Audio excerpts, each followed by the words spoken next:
Hello friends, आज हम 9th class की जो बुक है बी हाइव उसका चैप्टर 7 करेंगे। और इस चैप्टर का जो टाइटल है वो है पैकिंग, और इसके राइटर हैं जेरोम।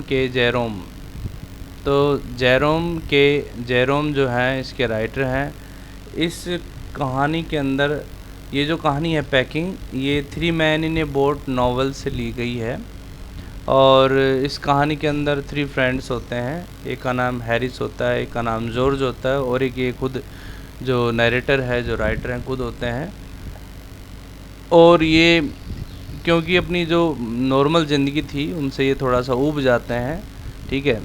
तो they get bored and they decided to go on some trip for the change of air. और वहाँ जाने के लिए क्या करते हैं कि ये प्लानिंग करते हैं कि भाई पैकिंग कौन करेगा, सामान की पैकिंग कौन करेगा, खाने पीने के सामान की पैकिंग कौन करेगा। इस तरीके से सारी प्लानिंग करके वहाँ जाना चाहते हैं। और जो इसमें जो जो नरेटर है वो खुद रेस्पॉन्सिबिलिटी ले लेता है कि ठीक है पैकिंग मैं कर दूँगा, क्योंकि वो सोचता है कि वो सबसे बढ़िया पैकिंग कर सकता है, उससे बढ़िया पैकिंग कोई कर नहीं सकता, वो ऐसा सोचता है। और इसी वजह से पैकिंग करने की जो रेस्पॉन्सिबिलिटी है वो खुद ले लेता है। ओके। और जो पैकिंग करता है तो बहुत सारी मिस्टेक्स करता है, बहुत सारी गलतियां करता है, और उन मिस्टेक्स के कारण इसके जो फ्रेंड्स हैं हैरिस एंड जॉर्ज वो उसके ऊपर हंसते हैं। और जो नैरेटर है उसको बहुत बुरा लगता है, लेकिन वो क्या करे, क्योंकि he was trapped at the time in his own words, ठीक है, क्योंकि उसने खुद वो रिस्पॉन्सिबिलिटी ली थी। और उस रिस्पॉन्सिबिलिटी के कारण वो जो है उसे सब कुछ ये झेलना पड़ता है, टॉलरेट करना पड़ता है। तो ठीक है, तो उसके साथ साथ क्या क्या होता है, कैसे वो पैकिंग करते हैं, और किस प्रकार की वो गलतियां करते हैं, तो इस चैप्टर में हम जानेंगे। ठीक है, so let's start. Do you like going on trips. तो यहाँ पर जो राइटर है ये हमसे रीडर से सवाल पूछते हैं, क्वेश्चन पूछते हैं। Do you like going on trips, what kind of trips do you enjoy most. तो आप सभी को पता है, आप सभी लाइक करते हैं, मुझे पता है कि आप सभी ट्रिप्स पे जाना लाइक करते हैं, लेकिन किस प्रकार की ट्रिप्स आप लाइक करते हैं एंजॉय करना, ये तो आपको पता है। How do you feel about having to pack for a trip. और ट्रिप के लिए पैकिंग करना आपको कैसा, मतलब पैकिंग करने में कैसा फील होता है आपको। Have you ever discovered on a trip that you have forgotten to pack a few things you very much need or that you cannot find them easily? कभी ऐसा आपने डिस्कवर किया है ट्रिप के दौरान कि आप कुछ चीज़ें पैक करना भूल गए हैं जो बहुत ज़्यादा जिनकी नीड होती है आपको, और अब वो आपको अथवा वो आपको आसानी से मिल नहीं सकती बैग के अंदर जहाँ आपने पैक किया है, वो टाइम पर आपको चीज़ें मिल नहीं सकती। क्या आपने कभी ऐसा रियलाइज़ किया है। Does this make you angry और does it make you laugh at your self. क्या इन सब चीज़ों से आपको अपने आप पर गुस्सा आता है अथवा अपने आप पर हंसी आती है कि ये मैंने क्या कर दिया। नाउ अब इसको हम पढ़ेंगे, ठीक है, उसके साथ क्या होता है। I said I would pack. तो जो नरेटर है उसने खुद कहा कि हाँ मैं पैकिंग करूँगा। आई rather pride my self on my packing. It means I rather pride my self, अपने आप पे थोड़ा सा उससे अहम होता है, यानी गर्व होता है इस बात का कि हाँ पैकिंग के अंदर तो मैं अच्छा हूँ कम से कम। यानी कि the writer feels that he is good at packing and that's why he feels pride, okay, and he is proud of himself. Packing is one of those many things that I feel I know more about than any other person living. And packing के मामले में तो कहता है कि वो कई बहुत सारी चीज़ें जिनमें से पैकिंग एक है जिसके बारे में जो राइटर है वो फील करता है कि वो दूसरे लोगों से कहीं ज़्यादा जानता है पैकिंग के बारे में। It surprises me, It surprises me myself sometimes how many such things there are. और कभी कभी इससे खुद को, राइटर को हैरानी होती है, नरेटर को, कि how many such things are there are, कि इस प्रकार की कितनी चीज़ें हैं जिसके अंदर वो एक्सपर्ट है। I impress the fact upon George and Harris and told them that they had better leave the whole matter entirely to me। अब जो नरेटर है उसने जो है ब्रैग किया। ब्रैग का मतलब होता है बड़ी बड़ी डींग हाँकना। किस लिए? उन्होंने जॉर्ज और हैरिस उसके जो फ्रेंड थे उसके ऊपर अपना उसने उनको इम्प्रेस करने के लिए कह दिया, उनको बताया कि उनको कोई किसी प्रकार की टेंशन लेने की ज़रूरत नहीं है और वो सारा जो मैटर है, जो सारी रेस्पॉन्सिबिलिटी है पैकिंग की, वो उसे हैंड ओवर कर सकते हैं। ठीक है, तो they fell into the suggestion with a readiness that had something uncanny about it, and at the very moment Harris and George agreed to that proposal, to that offer made by the narrator regarding packing। Packing के लिए narrator ने कहा कि हाँ मैं pack कर दूंगा, because he thinks that he is good at packing, that's why he accepted। He offered his services, and George and Harris at the very moment accepted his offer।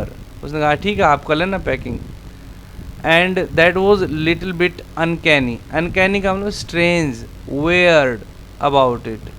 अब जब उन्होंने जॉर्ज एंड हैरिस ने इस बात को एकदम से accept किया, एकदम से एडमिट किया, तो नैरेटर को थोड़ा सा अजीब लगता है। George spread himself over the easy chair and Harris cocked his legs on the table। George ने अपने आप को इजी चेयर के ऊपर फैला लिया, हैरिस ने टेबल के ऊपर अपनी जो लेग्स थी उनको फैला लिया। यानी कि the way George and Harris were sitting was really surprising for the narrator। क्योंकि जिस आराम पसंद तरीके से वो बैठे थे जॉर्ज एंड हैरिस, वो उसे अजीब लगता है नैरेटर को। This was hardly what I intended, what I had meant of course was that I should boss the job. और नैरेटर ने ऐसा बिल्कुल भी नहीं सोचा था कि ऐसा होगा। उसका मतलब उसने ये सोचा था कि मैं सुपरवाइज़ करूँगा जॉब को, काम, यानी कि वो बोल कर के उनको काम करवाएगा, यानी कि जॉर्ज एंड हैरिस को ऑर्डर दे के वो काम करवाएगा, because he is expert, he is good at packing, so he will tell them how to do the packing. लेकिन उल्टा हो जाता है। And that Harris and George should potter about.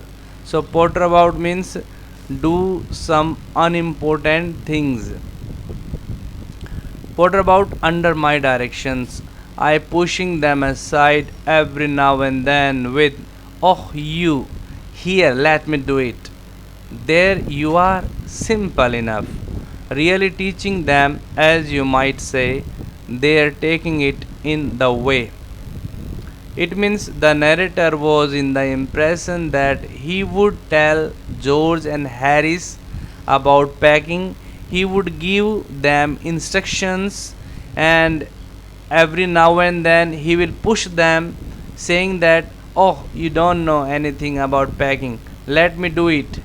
And in this way he would be able to show his impression over his friends, and they're taking it in the way they did irritated me। But जिस तरीके से George और Harris ने उस समय जो है activities की, जिस तरीके से वो बैठे हुए थे निठल्ले, बिल्कुल आइडल बैठे हुए थे, तो वो बातें जो हैं, वो बात नैरेटर को इरिटेट करती है, उसे चिढ़ाती है, उसे परेशान करती है। There is nothing does irritate me more than seeing other people sitting about doing nothing when I am working। Correct, ऐसी कोई चीज़ नहीं है जो मुझे इरिटेट करे, ऐसी कोई चीज़ नहीं है जो मुझे इरिटेट करे, सबसे ज़्यादा इरिटेट करे। कि वो क्या है जो सबसे ज़्यादा इसको इरिटेट करती है इसको नैरेटर को, वो ये है दूसरे लोगों को कुछ भी काम ना करते हुए देखना जब मैं काम कर रहा हूँ। यानी कि जब नैरेटर खुद काम कर रहा हो और बाकी लोग खाली बैठे हुए हों, तो ये चीज़ें उसे सबसे ज़्यादा इरिटेट करती है। I lived with a man once who used to make me mad that way. He would loll on the sofa and watch me doing things by the hour together. It means the narrator tells about an incident when he had to put up with a man who used to irritate him that way. He would lie on sofa and watch the narrator doing all these things hour together. It means वो आदमी उसे काम करते हुए देखता रहता था, खुद सोफे पर लेटे रहता था और नरेटर जो लगातार काम करता रहता था, तो वो इंसिडेंट उसे याद आती है और उस तरीके से वो आदमी उसे परेशान करता था। He said it did him real good to look on at me messing about. उसने कहा कि उसे बहुत अच्छा लगता था, उस आदमी ने नरेटर को बताया कि उसे सब यानी कि मैसिंग अबाउट का मतलब यानी कि क्रिएटिंग रकस, और कह सकते हैं कि चीज़ों को सही से अरेंज ना करते हुए देख करके उसे बड़ा अच्छा लगता था कि जिस तरीके से नरेटर पैकिंग करता था उस आदमी को अच्छा नहीं लगता था। उसे लगता था कि नरेटर जो थिंग्स हैं इनको अरेंज करने के बजाय इनको जो है डिसअरेंज कर रहा है, इनको सही से अरेंज नहीं कर पा रहा है, तो इसलिए उसे देखना अच्छा लगता था। Now I am not like that, अब मैं वैसा नहीं हूँ। I can't seat still and see another man slaving and working, अब मैं चुपचाप बैठ नहीं सकता ये और देख नहीं सकता दूसरे व्यक्ति को कि वो मुझे नौकर की तरह समझे, काम करते हुए देखे। I want to get up and superintendent and walk around with my hands in my pockets and tell him what to do. It's my energetic nature, I can't help it. Now at this moment the narrator thinks that now he has experience and now he is in the position to supervise others, and it's time when he can keep his hands in his pockets and he can tell his friends how to do the packing and what to do, and that was his energetic nature and he could not avoid it. I can't help it means he could not avoid it. However, I did not say anything but started the packing. It seemed a longer job than I had thought it was going to be, but I got the bag finished at last and I sat on it and strapped it. लेकिन narrator ने कुछ नहीं कहा और उसने packing को start कर दिया। ये उसे थोड़ा सा लंबा प्रोसीजर लगा जितना उसने सोचा था कि ये पैकिंग इतनी देर में हो जाएगी, लेकिन उससे कहीं ज़्यादा उसे लंबा प्रोसीजर लगा। But I goat the bag finished, लेकिन एट लास्ट जो पैकिंग पूरी हो जाती है और वो इसे बंद करने वाला होता है। स्ट्रैप करने का मतलब इसको जो चैन वगैरह करने वाला, चैन लगाने वाला था, इसको चैन बंद करने वाला था। And you going to put the boots in, said Harris. तभी हैरिस ने कहा, क्या तुम इसमें अपने बूट्स नहीं रखोगे? And I looked around and found I had forgotten them. तब नरेटर ने इधर उधर देखा और उसे पता चला कि उसने तो अपने बूट्स को तो बाहर ही छोड़ दिए, भूल गया उनको। तो that's just like Harris, Harris भी ऐसा ही है। He could not have said a word until I had got the bag shut and strapped. Of course, कहता है कि वो मुझे पहले नहीं कह सकता था, जब मैंने बैग को बंद किया तब तक मैंने बंद नहीं किया था, स्टेप नहीं लगा किया था, उससे पहले नहीं बता सकता था कि मेरे जो शूज़ हैं वो बूट्स हैं वो बाहर हैं, बता नहीं सकता था। कहने का मतलब नरेटर को ये लगता है कि वो उसके जो फ्रेंड्स हैं हैरिस एंड जॉर्ज, वो जानबूझ करके ऐसा करते हैं उसे परेशान करने के लिए।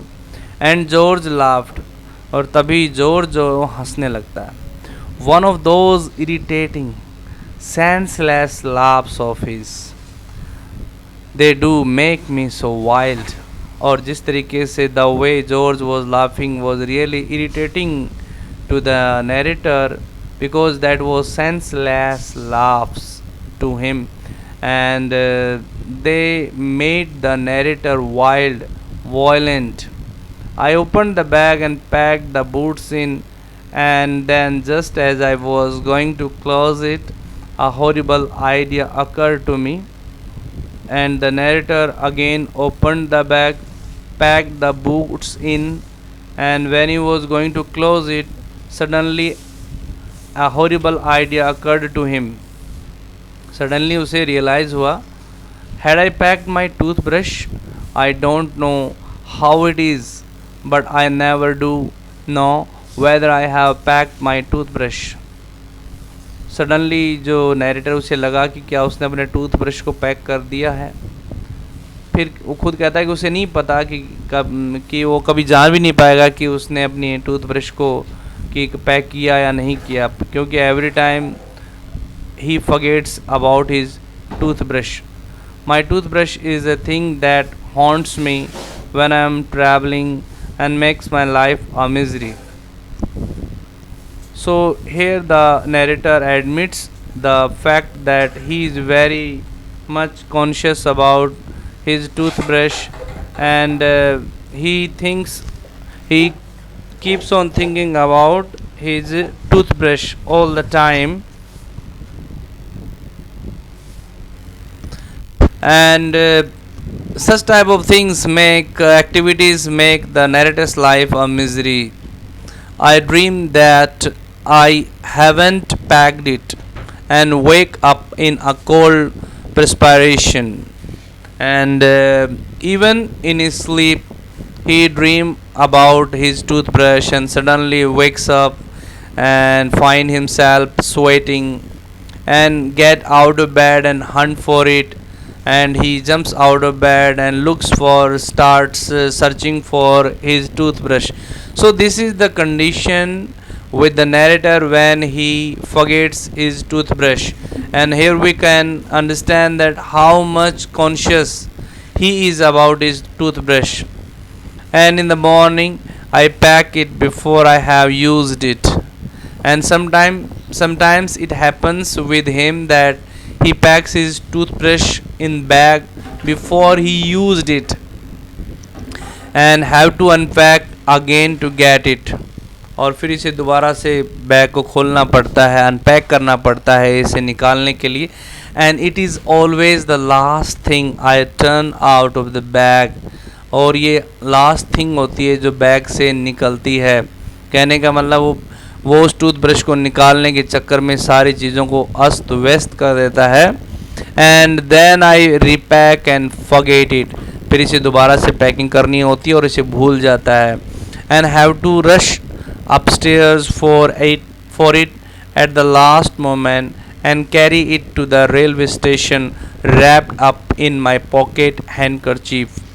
And to find his toothbrush he has to go upstairs, hurry for his toothbrush upstairs and at last moment he carries it to the railway station, and he finds his toothbrush wrapped in his pocket handkerchief. Mean to say, here we can understand that how careless the narrator is, and how forgetful he is, that he is not able to pack his toothbrush properly, and every time he makes mistakes he keeps his toothbrush either outside or under the all items, and that's why when he tries to get his toothbrush, then he has to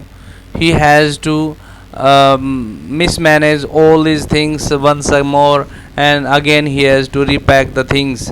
So here we can understand about the miserable condition of the narrator.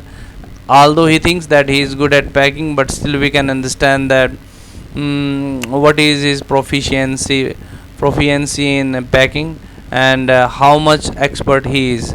So आज इतना ही करेंगे हम। 6 जो para है यहाँ से हम next video में स्टार्ट इसमें करेंगे, ठीक है। तो इसको रीड करेंगे नेक्स्ट वीडियो में। तो आई होप कि आपको सब कुछ समझ में आएगा अच्छे से। अगर फिर भी कोई आपको प्रॉब्लम आ रही है तो आप ज़रूर मेरे को मेरे व्हाट्सअप नंबर पे आप मेरे को अपनी क्वेरीज भेज सकते हैं, पूछ सकते हैं, कॉल कर सकते हैं। मेरा जो व्हाट्सअप नंबर है वो है 9996279380। Thank you, have a nice day.